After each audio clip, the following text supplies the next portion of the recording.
Assalamualaikum warahmatullahi wabarakatuh. So for today, I would like to discuss chapter 5, electromagnetic induction. Okay, for this topic, actually you have 5 subtopic, which is about magnetic flux, induced EMF, self-inductance, energy stored, and mutual inductance. So for today, we focus on magnetic flux first. Okay, the definition of magnetic flux. Magnetic flux is a measure of the number of magnetic field lines that cross a given area.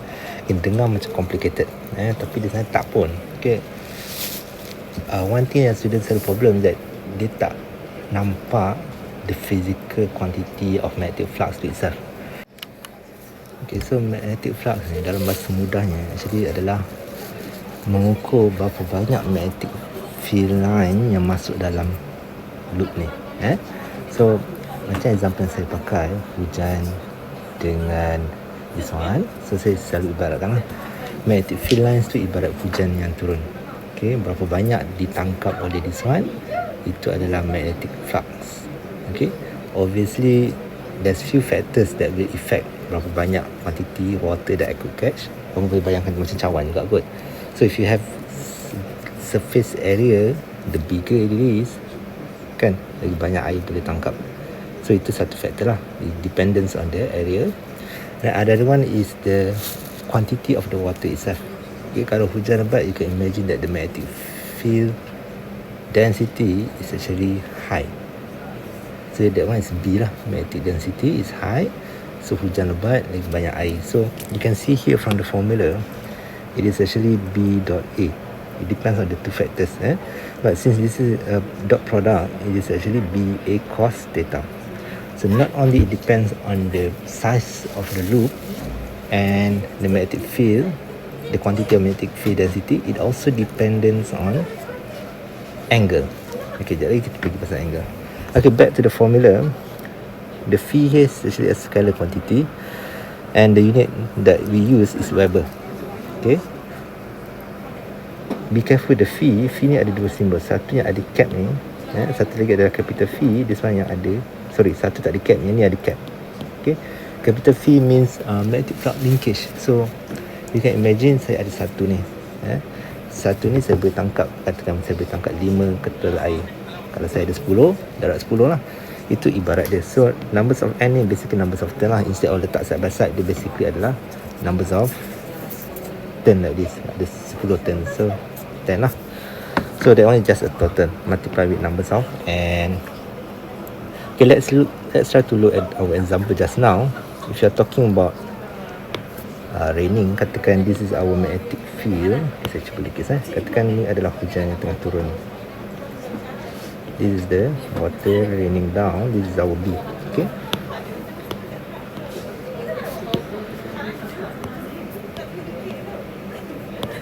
okay, example like this. This is basically my cup of water. So the bigger it is, that means I can catch more water lah. If this one is smaller and smaller, it means I can only catch a smaller quantity. So that one is flux. Small area, small flux. Bigger area, bigger flux. Okay, if I have smaller B, let's say ada 3 je, so lagi sikit lah yang boleh tangkap. Kalau ada banyak B, lagi banyak. That one is density B. Okay, and then another one is about the angle. So you can imagine if you put your cup of water like this, memang tak akan dapat tangkap air tu. Betul? So air tu dia jatuh di atas, dia macam tu. So if you want to catch drops of water, basically the optimum one would be something like this. Okay, like this you still get, but not by much. So you can try to count numbers of lines. Let's say I have a same size. If the angle is like this, basically you can catch up to 2 lines. Okay, apakah yang berlaku? Okay, katakan, okay, saya balik Okay, you can imagine kalau macam ni, dia tak ada line langsung, so ada masuk tepi. This one maybe boleh cover 2 lines.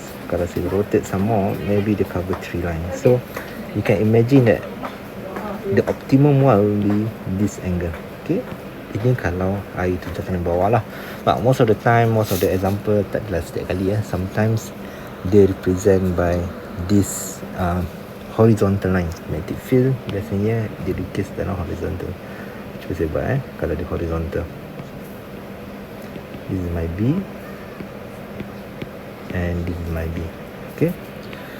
But the key thing here, if you want to use the formula, you need to remember they will be talking about you need to use vector area. Okay, vector area is actually the area and then it's normal to the area. Macam tu. Okay, so if you move it like this, then it's always 90 degrees to the surface area. And the angle that we want to use inside this formula, the formula yang atas ni, is always the angle between B and A. So I think I'm gonna write this one down over here. Remember that the theta here represent angle between B and A. Okay. So if this is our example like this, over here is our example. You can see that the area, the normal is actually 90 degrees to the B. Okay. Kalau yang this one, the angle will be over here. But ramai student confused bila dia pakai words parallel and things like that lah. Kau boleh bayangkan kalau ini yang first situation saya ni, okay, kamu punya plane is actually parallel to the magnetic field. Plane kamu, dia duduk tu, dia baring tu dekat atas magnetic field lah. But then kamu punya normal is actually 90 degrees to the magnetic field. Okay, ya. Biasanya in the question they will give you the angle of the plane to the magnetic field. So angle of the plane, there's no other way. You really have to draw the situation. Angle of the plane, katakan dia adalah parallel. The situation is like this. Okay, maybe I can write it down here. So this is a case where plane parallel to magnetic field. Okay, plane parallel, but the vector A and B is actually 90 degrees. But the theta here is equal to 90 degrees. Okay, another example. Okay, let's say dia kata plane, dia kasih plane, let's say 30 degrees from the 30 macam tak logik. Okay, kata plane adalah 60 degrees to the magnetic field.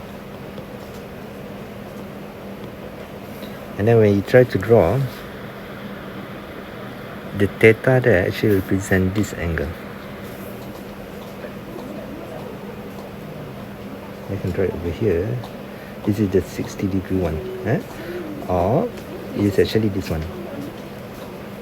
You can see that this one is like a zigzag kan. So you can see that the 60 degree there equal to that one. That one is the angle for the plane to the magnetic field.